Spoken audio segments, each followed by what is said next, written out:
जय हिंद, वणक्कम, सत श्री अकाल, नमस्कार। स्वागत है आपका अपने YouTube channel Sonu army classes पर। फ्रेंड्स आज हम केमिस्ट्री के मोस्ट इंपॉर्टेंट क्वेश्चन डिस्कस करने वाले हैं, जिसमें topic wise most important question जो कि एग्जाम में पूछे जाते हैं वो आज हम डिस्कस करेंगे। और इसी तरह के केमिस्ट्री के और फिजिक्स के भी अगर आपको most important question with theory, with detail solution, with formula अगर आप पढ़ना चाहते हैं तो आपको सोनू आर्मी क्लासेस ऐप पर केमिस्ट्री और फिजिक्स का टॉपिक वाइज कोर्स मिल जाएगा। उस कोर्स को आप एक बार चेकआउट कर लीजिए। वहाँ पर सारे टॉपिक कवर कर लिए हैं, जो भी नर्सिंग असिस्टेंट और टेक्निकल के जो सिलेबस में जितने भी फिजिक्स और केमिस्ट्री के टॉपिक्स हैं वो सारे वहाँ पर कवर कर दिए गए हैं। अगर आप डिटेल में पढ़ना चाहते हो तो कोर्स को ज़रूर एक बार विजिट कीजिएगा। तो चलिए हम क्लास को स्टार्ट कर लेते हैं बिना किसी देरी के। परमाणु की परमाणु संख्या निम्नलिखित में से किसकी संख्या देती है? Atomic number of an atom gives the number of which of the following. इसमें तो इलेक्ट्रॉन्स की संख्या और प्रोटॉन्स दोनों की संख्या देती है, लेकिन नहीं, प्रोटॉन की संख्या देती है, इलेक्ट्रॉन की संख्या भी देती है कि नंबर ऑफ प्रोटॉन्स और नंबर ऑफ इलेक्ट्रॉन्स दोनों के बराबर होती है परमाणु संख्या। लेकिन इलेक्ट्रॉन्स के लिए कंडीशन है कि इलेक्ट्रॉन के बराबर परमाणु संख्या तभी होगी जब जो एटम है वो क्या हो, न्यूट्रल हो, उदासीन हो, तब। इसलिए हम ज़्यादातर ये कंसिडर करते हैं कि नंबर ऑफ प्रोटॉन्स ही क्या होते हैं, परमाणु संख्या के बराबर होते हैं। द्रव्यमान संख्या क्या है? What is the mass number? तो द्रव्यमान संख्या क्या है? प्रोटॉन प्लस न्यूट्रॉन, प्रोटॉन की संख्या और न्यूट्रॉन की संख्या का योग, सम। जिनके द्रव्यमान संख्या भिन्न होते तथा परमाणु क्रमांक समान होते हैं उन्हें क्या कहते हैं? अभी बताया मैंने, आइसोटोप्स। समस्थानिक, जिनमें द्रव्यमान संख्या भिन्न और परमाणु क्रमांक समान होते हैं। जिनके परमाणु क्रमांक भिन्न तथा द्रव्यमान संख्या समान होते हैं, आइसोबार, समभारिक होते हैं। तत्वों के सभी परमाणु में समान होते हैं। All the atoms of the elements have the same. तो तत्वों के परमाणु में क्या समानता होती है फ्रेंड्स? क्या उनका आकार समान होता है, उनका द्रव्यमान समान होता है, या फिर केमिकल प्रॉपर्टीज सेम होती है? तो इसका राइट आंसर क्या होगा? इसका राइट आंसर होगा फ्रेंड्स ऑप्शन डी, सभी तत्वों के परमाणु में सब कुछ समान होता है, उनका आकार समान होता है, उनका द्रव्यमान समान होता है और उनकी केमिकल प्रॉपर्टीज भी सेम होती है। इलेक्ट्रॉन तब तक युग्मित नहीं होते जब तक कि उनके लिए एक प्राप्त रिक्त कक्षक समाप्त न हो जाए। यह सिद्धांत किसके द्वारा दिया गया था? किसके द्वारा? हुंड का नियम इसे कहते हैं। तो इस तरह से क्वेश्चन आ सकते हैं कि जो इलेक्ट्रॉन की फीलिंग है, जैसे एक क्वेश्चन यहाँ पर मैं बता देती हूँ आपको कि ये इलेक्ट्रॉन की फीलिंग इसमें से कौन सी करेक्ट है, क्या ये करेक्ट है या फिर ये करेक्ट है, तो इन दोनों में से कौन सी करेक्ट है, ये। इस तरह से क्वेश्चन आ सकते हैं। वैसे थ्योरी बेस्ड क्वेश्चन आएंगे इसमें से ज़्यादा। चलिए, अनिश्चितता का नियम किसके द्वारा दिया गया? Law of uncertainty in atomic structure की बात कर रही हूँ। वो किसने दिया था? हाइजेनबर्ग का अनिश्चितता का सिद्धांत था वो। नेक्स्ट क्वेश्चन है, परमाणु में कक्षा को भरने का क्रम किसने दिया? The law of order of filling orbits in an atom is given by, अभी हमने पढ़ा, अबाउ प्रिंसिपल। चुंबकीय क्वांटम संख्या का संबंध किससे है? तो मैग्नेटिक क्वांटम नंबर जो है वो क्या शो करता है फ्रेंड्स? ओरिएंटेशन, यानी कि उसका अभिविन्यास। निम्नलिखित में से किसमें ऋणात्मक आवेश होता है? नेगेटिव चार्ज कौन से होता है फ्रेंड्स? अल्फा में, बीटा में, गामा में, अल्फा किरणों में। तो नेगेटिव जो चार्ज है फ्रेंड्स वो किसमें होगा? इसका राइट आंसर होगा बीटा पार्टिकल्स। बीटा पार्टिकल्स में क्या होता है? नेगेटिव चार्ज होते हैं। अल्फा पॉजिटिव होते हैं, गामा शायद न्यूट्रल होता है। तो कौन से हैं वो? Beta particles. क्वेश्चन ये एनए का क्वेश्चन है, 26 फरवरी को आया था अभी एग्जाम में फ्रेंड्स। 1803 में सर्वप्रथम परमाणु मॉडल किसके द्वारा दिया गया था? Who gave the first atomic structure model in 1803? का मॉडल था वो जॉन डाल्टन का। चलिए नेक्स्ट क्वेश्चन है, परमाणु का नाभिकीय मॉडल किसने दिया था? Who gave the nuclear model? Nuclear model अभी बता चुकी हूँ, पूरी थ्योरी पढ़ा दी है मैंने न्यूक्लियर मॉडल ऑफ रदरफोर्ड की। तो किसने दिया था फ्रेंड्स? वो रदरफोर्ड ने।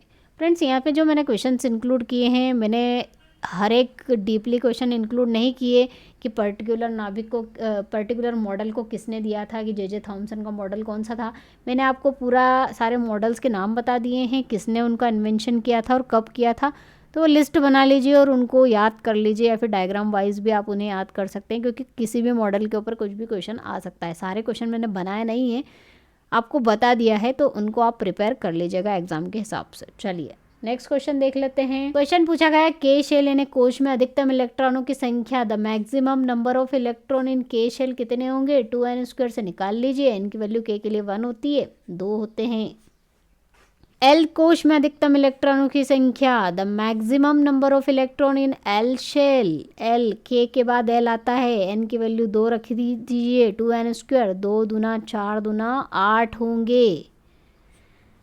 चलिए m के लिए भी निकाल लेते हैं, 2n² से m n की वैल्यू इसके लिए 3 होगी, तो 3 का स्क्वायर कर दीजिए, 9 2 ज़ा 18। आगे देखते हैं n शेल के लिए, 2n², 2 4 की पावर 2, 4 4 ज़ा 16, 16 16 दूना 32, कितने होंगे 32। चलिए किसी परमाणु की बाह्यतम कक्षा में कितने इलेक्ट्रॉन रह सकते हैं, how many electron can stay in outer most orbit of an atom. तो फ्रेंड्स किसी भी परमाणु की जो सबसे बाह्यतम कक्षा होगी, शेल होगी सबसे लास्ट वाली, उसमें कितने इलेक्ट्रॉन, मैक्सिमम इलेक्ट्रॉन कितने हो सकते हैं फ्रेंड्स, 8 इलेक्ट्रॉन हो सकते हैं। और ये ऑक्टेट रूल कहलाता है। ऑक्टेट रूल के अकॉर्डिंग क्या होता है कि कोई भी एटम है वो स्टेबिलिटी पाना चाहता है, स्थायी होना चाहता है, तो स्थायी वो कब हो सकता है, जब उसका ऑक्टेट पूरा हो जाए, मतलब उसकी जो ऑर्बिट है, उसका जो लास्ट शेल है उसमें मैक्सिमम 8 इलेक्ट्रॉन हो जाते हैं, तो वो स्टेबल हो जाता है, रिएक्शन नहीं करता है किसी से। तो इसलिए कितने इलेक्ट्रॉन हो सकते हैं बाह्यतम लास्ट जो ऑर्बिट है उसके अंदर, 8 इलेक्ट्रॉन। लिटमस पत्र को नीला कर देता है, turns red litmus paper two blue. तो रेड को ब्लू में कौन कन्वर्ट करता है, क्षार यानी कि बेस। नीले लिटमस पत्र को लाल कौन कर देता है, ब्लू को रेड में कौन कन्वर्ट करता है फ्रेंड्स, अम्ल यानी कि एसिड। अम्ल और क्षार की अभिक्रिया के फलस्वरूप क्या बनता है, तो जब एसिड और बेस की रिएक्शन होती है, मैं बता चुकी हूँ आपको ये रिएक्शन, तो क्या बनता है, सॉल्ट प्लस वाटर, जिसे क्या कहते हैं, न्यूट्रलाइजेशन की रिएक्शन जो हम डिस्कस कर चुके हैं, तो क्या बनता है, लवण। अगर यहाँ पर एंड करके वाटर भी दिया होता तो भी करेक्ट होगा। किस अम्ल की उपस्थिति के कारण नींबू का स्वाद खट्टा होता है, lemon taste so due to the presence of which acid, या फिर कौन सा एसिड प्रेजेंट होता है लेमन में, ये क्वेश्चन भी पूछा जा सकता है, साइट्रिक एसिड।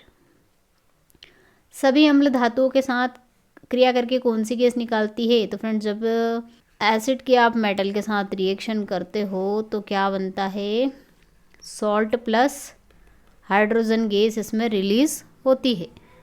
जैसे कि HCl है, HCl की अगर हम रिएक्शन करवाते हैं किसके साथ में, मैग्नीशियम एक धातु के साथ में, तो क्या बनेगा, MgCl2 बनेगा और हाइड्रोजन गैस इसमें से रिमूव हो जाएगी। तो कौन सी गैस निकलती है, हाइड्रोजन, ये प्रॉपर्टी है एसिड की। निम्न में से कौन सा अम्ल दुर्बल अम्ल है, which of the following acid are weak acids. तो कौन सा है friends weak acid, hydrochloric acid, sulphuric acid, nitric acid और कार्बोनिक एसिड। कार्बोनिक एसिड जो है उसका फॉर्मूला क्या है, H2CO3। तो फ्रेंड्स जो कार्बोनिक एसिड होता है, मैं आपको बता दूं कि जो कार्बनिक अम्ल होते हैं, कार्बोनिक एसिड्स होते हैं, वो क्या होते हैं, वीक एसिड्स की कैटेगरी में आते हैं। इसके अलावा अगर दूसरा कार्बनिक एसिड दिया होता, तो वो कार्बनिक अम्ल दिया होता, तो वो भी क्या होता, वीक होता। तो सबसे वीक कौन सा होता है फ्रेंड्स, कार्बनिक एसिड। और इनमें सब में स्ट्रॉन्ग की अगर बात करें तो कौन सा है वो, HCl। निम्नलिखित में से कौन सा प्रबल अम्ल है, which of the following is a strong acid. तो फ्रेंड्स इन सभी में जो स्ट्रॉन्ग एसिड की हम बात करें, अगर हमें HF और HCl की बात करूँ तो इन दोनों में जो सबसे ज़्यादा स्ट्रॉन्ग है वो कौन सा होगा, क्लोरीन होगा, क्योंकि क्लोरीन क्या है, F से ज़्यादा इलेक्ट्रोनेगेटिव एलिमेंट है। फ्लोरीन ज़्यादा इलेक्ट्रोनेगेटिव है क्लोरीन से, और इलेक्ट्रोनेगेटिव अगर कम होगी ऊपर से नीचे आने पर, तो क्या होगा कि जो हाइड्रोजन के पास का प्लस चार्ज है वो ये इसकी तरफ अट्रैक्ट कर लेगा, मतलब ये आसानी से क्या कर देगा, प्रोटॉन को दे देगा। प्रोटॉन दे देते हैं ना फ्रेंड, तो वो क्या हो जाता है, ज़्यादा स्ट्रॉन्ग एसिड हो जाता है। तो HCl क्या होगा, HF की तुलना में ज़्यादा स्ट्रॉन्ग एसिड होगा। तो इन दोनों में तो क्लोरीन वाला ज़्यादा स्ट्रॉन्ग है, और क्लोरीन के साथ अगर ऑक्सीजन जुड़े होते तो ऑक्सीजन ज़्यादा और ज़्यादा ही इलेक्ट्रोनेगेटिव हो जाए, ज़्यादा ही लोन पेयर को अपनी तरफ खींच लेगा। तो इन सभी में कौन सा ज़्यादा है, HClO3। चलिए निम्नलिखित में से कौन सा लवण जलीय घोल में क्षारीय होगा। तो क्षारीय होने के लिए क्या होना चाहिए, स्ट्रॉन्ग बेस होना चाहिए। तो स्ट्रॉन्ग बेस और वीक एसिड होना चाहिए। तो इसमें स्ट्रॉन्ग बेस कौन सा रहेगा, NH। इसको हम अगर ब्रेक करते हैं तो ये किससे मिलकर बना है, NaOH प्लस H2CO3, इससे मिलकर बना है। KCl किससे बना है, KOH प्लस HCl, ये NH4OH प्लस HNO3 और ये Fe प्लस H2SO4, इसमें H2SO4 होगा।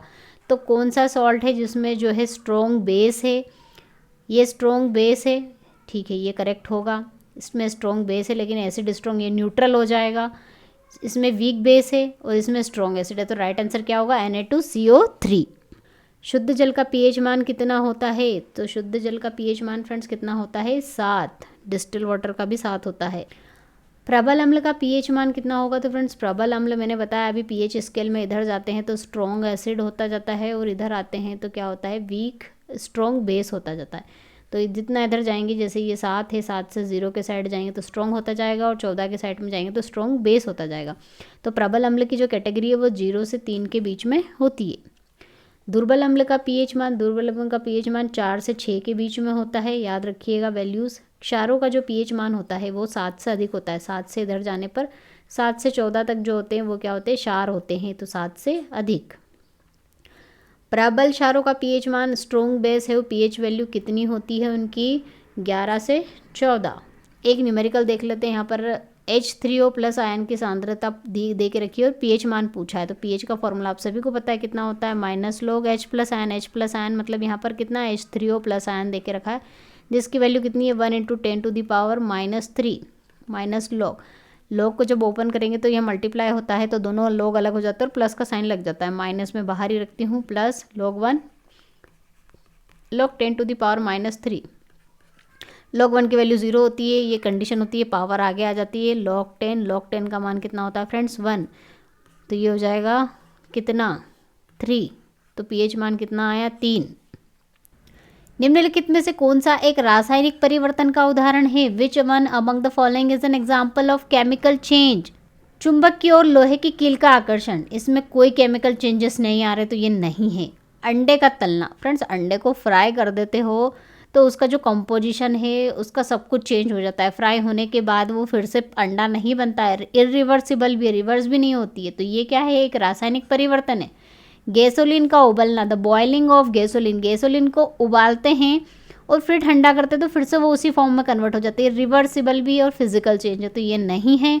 आइस क्यूब का पिघलना क्या होता है फ्रेंड्स, वापस से आप आइस क्यूब में उसको कन्वर्ट कर सकते हो, तो ये भी फिजिकल चेंज है, केमिकल चेंज नहीं है। तो केमिकल चेंज यानी कि रासायनिक परिवर्तन का क्या उदाहरण है, एक अंडे का तलना, the frying of an egg. निम्नलिखित में से कौन सा एक रासायनिक परिवर्तन नहीं है, which of the following is not a chemical change, not a chemical change पूछा है। भोजन का पाचन, डाइजेशन ऑफ फूड एक केमिकल प्रोसेस होती है। केमिकल प्रोसेस में फ्रेंड्स क्या है, नया सब्सटेंस बनता है, भोजन तो पच जाता है, उसके बाद जो भी एनर्जी रिलीज होती है और उसके बाद उसमें नए सब्सटेंस भी बन जाते हैं, तो ये क्या है, एग्जाम्पल है। दूध का फटना, दूध फट जाता है तो कर्ड बन जाता है या फिर जो भी ये पनीर बन जाता है, दूध का पूरा कंपोजिशन चेंज होता है, फिर से दूध भी नहीं बना सकते उसका, तो ये भी क्या है, केमिकल चेंज है। फलों का पकना, राइपिंग ऑफ फ्रूट्स, ये भी क्या है, केमिकल प्रोसेस, ये फल पक जाते हैं उसके बाद उनका जो है चेंज हो जाता है और उसके बाद उनको रिवर्स भी नहीं कर सकते, वापस से कच्चे फल नहीं बना सकते, तो ये भी क्या है, केमिकल चेंज है। पानी का जमना, फ्रीजिंग ऑफ वाटर, पानी का जमना और वापस से पानी बन जाना, तो ये तो एक फिजिकल प्रोसेस है, तो कौन सा केमिकल चेंज नहीं है, पानी का जमना। केमिकल चेंज से रिलेटेड क्वेश्चन आता है तो वही ध्यान रखना चाहिए, एक रिवर्सिबल वाला पॉइंट आपको ज़्यादातर ध्यान में रखना चाहिए, एक नया सब्सटेंस बनने का सबसे मेन इंपॉर्टेंट पॉइंट तो रिवर्स होना चाहिए, प्रोसेस रिवर्सिबल है कि नहीं रिवर्सिबल है, वापस से उसके ओरिजिनल फॉर्म में उसको कन्वर्ट कर सकते हैं या नहीं कर सकते, ये सारी बातें आप क्वेश्चन करते टाइम ध्यान रख सकते हैं। निम्नलिखित में से भौतिक परिवर्तन नहीं है, which of the following is not a physical change. लोहे का पिघलना, लोहे को पिघाल दीजिए, ठंडा कर लीजिए, फिर लोहा बन जाएगा, तो ये तो है। लोहे पर जंग लगना, जंग लगना का मतलब ये है फ्रेंड्स कि उसमें क्या बन जाती है, आयरन ऑक्साइड की परत बन जाती है, मतलब नया सब्सटेंस बन जाता है, न्यू सब्सटेंस का क्रिएशन हो जाता है, मतलब ये क्या है, ये एक रासायनिक परिवर्तन, ये नहीं है। लोहे की छड़ का मुड़ना, लोहे की छड़ को मुड़ जाने से उसकी शेप में चेंज आया फ्रेंड्स, उसका और कुछ भी चेंजेस नहीं आया, तो ये क्या है, फिजिकल चेंज है। लोहे की छड़ को खींचकर तार बना दीजिए, तो भी क्या है, फिजिकल चेंज है, उसकी शेप में ही चेंज आ रहा है। तो यहाँ पर एग्जाम्पल क्या हुआ, लोहे पर जंग लगना एक केमिकल चेंज है। मोमबत्ती का जलना कौन सा परिवर्तन है, ये भी आईएमपी पॉइंट है। मोमबत्ती और कैम्फर ये दोनों किसके एग्जाम्पल है फ्रेंड्स, फिजिकल और केमिकल दोनों के एग्जाम्पल है। ये इसका आंसर हुआ। आप कैसे हुआ, तो फ्रेंड्स मोमबत्ती को जब हम जलाते हैं तो मोमबत्ती को जलाने पर क्या होता है कि कैंडल को वो बर्न होती है, ऑक्सीजन के साथ रिएक्शन करती रहती है और जलती रहती है, और लास्ट में क्या बनाती है, CO2 क्रिएट करती है, मतलब एक नया फॉर्म उसमें कन्वर्ट होता है, नई गैस बनती है, कार्बन डाइऑक्साइड गैस भी बनती है उसमें जब जलती है तो। और प्लस मोमबत्ती जब जलती है तो पिघल जाती है, और पिघल के क्या होती है, फिर से मोम में वैक्स में कन्वर्ट हो जाती है। तो ये क्या है, फिजिकल चेंज, मतलब इसमें फिजिकल भी होता है और केमिकल दोनों चेंजेस होता है, नया सब्सटेंस भी क्रिएट हो रहा है और उसकी जो स्टेट है फिर से हमें मिल भी जाती है। तो इसलिए क्या है, ये भौतिक और रासायनिक दोनों परिवर्तन है। तो फ्रेंड्स ये थे केमिस्ट्री के most important question topic wise. I hope video आपको पसंद आया हो, पसंद आया तो लाइक करना ना भूले, और चैनल पर नए हो तो सब्सक्राइब कर लीजिए ताकि लेटेस्ट अपडेट आपको टाइम टू टाइम मिलती रहे। और इसी तरह से हम इंपॉर्टेंट क्वेश्चन एग्जाम तक आप लोगों के लिए टाइम टू टाइम लेकर आते रहेंगे। तो मिलते हैं नेक्स्ट क्लास में, तब तक के लिए जय हिंद, जय भारत, वंदे मातरम।